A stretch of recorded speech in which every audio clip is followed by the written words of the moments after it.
SIR survey జరుగుతూ ఉంది. దాంట్లో భాగంగా ఏలూరు నియోజకవర్గ ప్రజలందరికీ కూడా విజ్ఞప్తి చేస్తూ ఉన్నాను. ఎలక్షన్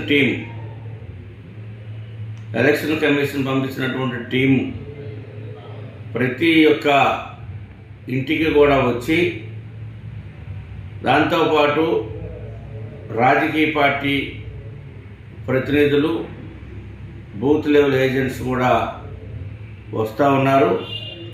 మీరందరూ కూడా మీ యొక్క ఓటరు జాబితాలో ఉండటం కోసం కావలసినటువంటి డాక్యుమెంట్స్ అన్నీ కూడా చూపించి, మీ ఓట్లు తొలగింపుకు గురి కాకుండా కాపాడుకోవాల్సినటువంటి బాధ్యత మీ మీద, రాజకీయ పార్టీలపైన, ప్రజాప్రతినిధులపైన కూడా ఉంది.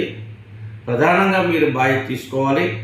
మరి అధికారులు వచ్చినప్పుడు, ఎందుకంటే ఇది జూలై 12వ తారీఖు దాకా జరుగుద్ది. ఇది తర్వాత జూలై 22న నోటిఫికేషన్ ఏదైతే సచివాలయంలో వాటిని ప్రదర్శిస్తారు. ఈలోపు ఓట్లు కోల్పోతే మళ్ళీ రావడం చాలా కష్టం. కావలసినటువంటి డాక్యుమెంట్ అంతా కూడా చూపించుకొని మన ఓట్లను మనం భద్రపరుచుకుంటాం.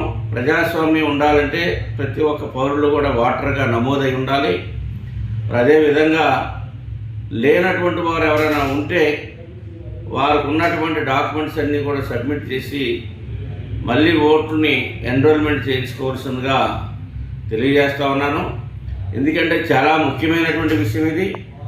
ఓటు అనేది కోల్పోతే రేపొద్దున అనేకమైనటువంటి ప్రభుత్వం నుంచి వచ్చేటువంటి సంక్షేమ కార్యక్రమాలు కానీ, రేపు ఐడెంటిటీ అనేది కోల్పోతాం.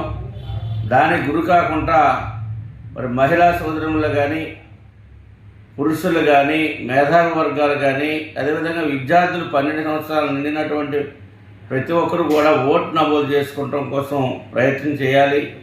ఎందుకంటే ఏ ప్రభుత్వాన్ని ఎన్నుకోవాలన్నా, ఏ ప్రభుత్వాన్ని గద్దెని దింపాలన్నా, మంచి పరిపాలించే నాయకులు మనం ఎన్నుకోవాలన్నా ఓటు అనేది చాలా ఇంపార్టెంట్ కనుక, ఓటు అనేది చాలా ప్రాముఖ్యత ఉన్నటువంటిది కనుక ఆ ఓటుని రక్షించుకోవాల్సిందిగా ఏలూరు నియోజకవర్గ ప్రజలందరికీ కూడా విజ్ఞప్తి చేస్తూ ఉన్నాను. మరవకండి, మర్చిపోకండి.